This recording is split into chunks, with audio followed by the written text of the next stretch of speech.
दोस्तों ये जो आप झाड़ियाँ देख रहे हो ये कोई आम झाड़ियाँ नहीं हैं। दोस्तों ये जो बैर की झाड़ियाँ हैं इनमें इमोशंस छुपे हुए हैं।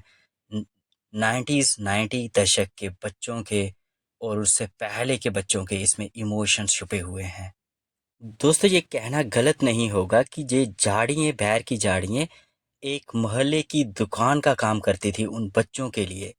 दोस्तों यहाँ पर वो उनको मुफ्त में कैंडीज़ और टॉफ़ीज़ मिलती थी जो कि आज के टाइम में उनको वो पैसे से मिलती है। और कहीं न कहीं जो ये कैंडीज़ जो बनी होती हैं प्रेज़ेंट टाइम में, ये हेल्थ पॉइंट ऑफ व्यू सही नहीं होती। दोस्तों ये कहना गलत नहीं होगा कि आज के समय में जो इन स्टोर्स पे जो चॉकलेट और जो कैंडीज़ मिलती हैं, ये कहीं न कहीं मीठा ज़हर है जो बच्चों को खिलाया जा रहा है। कि हेल्थ के साथ खेला जा रहा है न्यूट्रिशनल वैल्यूज़ दिखाकर, क्योंकि इनमें काफ़ी सारे प्रिजर्वेटिव्स होते हैं और काफ़ी केमिकल्स मिले हुए होते हैं। हमें पता नहीं होता कि जो इंग्रेडिएंट्स बाहर लिखे हैं वो असल में इनके बीच में हैं भी या नहीं।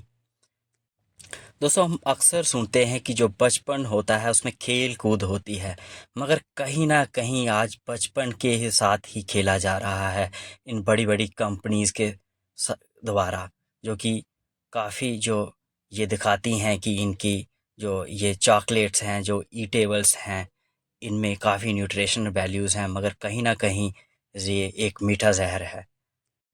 मगर दोस्तों तुलना में ये 1980s के दशक के बच्चों की ये झाड़ी बैर झाड़ी की दुकान कुछ ऐसी नहीं हुआ करती थी। ये प्योर हुआ करती थी, ये नेचुरल हुआ करती थी। दोस्तों इसमें जो इस बच्चे इसको खाते थे वो स्वस्थ रहते थे, वो तंदुरुस्त रहते थे, हेल्दी रहते थे दोस्तों।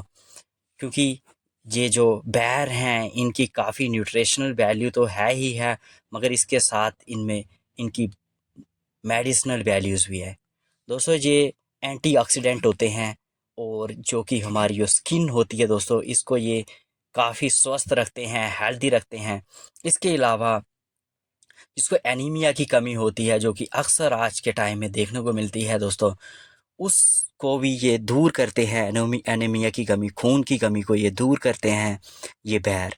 इसके अलावा दोस्तों ये जो एक्यूट डिजीज़ेज़ होती हैं, ऐसे किसी को हेडेक होना, डायरिया होना, उसमें भी ये काफ़ी इम्पोर्टेंट माने जाते हैं। दोस्तों मगर अफ़सोस ये है कि ये जो 90s 80s के दशक के बच्चों की जो ये दुकान थी, आज इसका कोई ग्राहक नहीं है। ये हमें आगे पीछे जहाँ पर भी ये झाड़ियाँ दिखती हैं, इनके ऊपर काफ़ी फल लगा होता है मगर इनको खाने वाले नहीं हैं। क्योंकि जो इनके जो ग्राहक थे ये कहीं न कहीं इस नेचर की दुकान को छोड़ के जो इंसान की बनाई हुई दुकानें हैं वहाँ पर चले गए। और कहीं न कहीं वो उसका जो रिजल्ट्स है, जो आउटकम्स है, वो कहीं न कहीं वो लोग फेस कर रहे हैं हेल्थ इश्यूज को लेकर। दोस्तों अगर हम 40 साल पीछे चले जाएं तो इनमें स्कूली बच्चों की भीड़ लगी रहती थी इन झाड़ियों के आगे पीछे, और आपस में कंपटीशन होता था इनको ज़्यादा से ज़्यादा इकट्ठा करने का। आधी छुट्टी के टाइम हो, चाहे वो छुट्टी का टाइम हो या फिर छुट्टियां पड़ी हो गर्मियों की या सर्दियों की, बच्चे अक्सर इनके आगे पीछे दिखते थे। मगर आज के टाइम में ये झाड़ियाँ बहरान पड़ी हुई हैं और इनकी जो कीमत है वो कहीं ना कहीं खोती जा रही है। अगर किसी किसान की फील्ड में, फार्म में ये उग जाता है तो वो इसको उखाड़ देता है।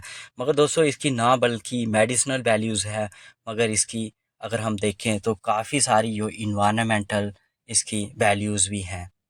काफ़ी इम्पॉर्टेंट ये मान इन्वायरमेंट पॉइंट ऑफ व्यू माना जाता है, क्योंकि ये जो झाड़ियाँ हैं ये सॉइल इरोजन को रोकती हैं, जो मिट्टी का कटाव होता है उसको ये रोकती हैं। तो ये जो झाड़ियाँ हैं ये एरिड रीजन, डेजर्ट रीजन में भी पाई जाती हैं। यहाँ पर ये डेजर्टिफिकेशंस को रोकती हैं, मतलब जो डेजर्ट्स बनते जा रहे होते हैं, फैल रहे होते हैं अपनी आप को, ये ड्यून्स फैल रही होती हैं, उनको भी ये झाड़ियाँ हैं जो कंट्रोल करती हैं। इसके साथ साथ में ये जो झाड़ियाँ हैं ये एक टाइप का जो प्रोटेक्शन का काम करती हैं, क्योंकि इनमें कांटेदार ये झाड़ियाँ होती हैं और इनके बीच में अगर कोई पेड़ हो, कोई ऐसा पेड़ हो जिसको जो वर्नेवर हो, जो काफ़ी एक्सटिंक्ट की कंडीशंस में हो, उसको भी ये प्रोटेक्ट करती हैं। दोस्तों इन झाड़ियों की जो पत्ते होते हैं उनकी उनको ये जो जानवर हैं उसके लिए ये फोरेज प्रोवाइड करवाती हैं, और जो इनकी जो टहनियाँ होती हैं वो एज ए फ्यूल वुड में इस्तेमाल में लाई जाती हैं। दोस्तों ऐसी वीडियो बनाने का मेरा मेन मकसद ये है कि लोगों को अवेयर करना इन्वायरमेंट के बारे में, और जो इन्वायरमेंट की ये दुकानें हैं, ये जो नेचर की कुदरत की जो दुकानें हैं जहाँ पर जहर नहीं बल्कि अमृत बिकता है, वो भी मुफ्त में, इनको फिर से आबाद करना और लोगों को, बच्चों को खासकर अवेयर करना इन इम्पॉर्टेंट स्पीशीज़ के बारे में। धन्यवाद।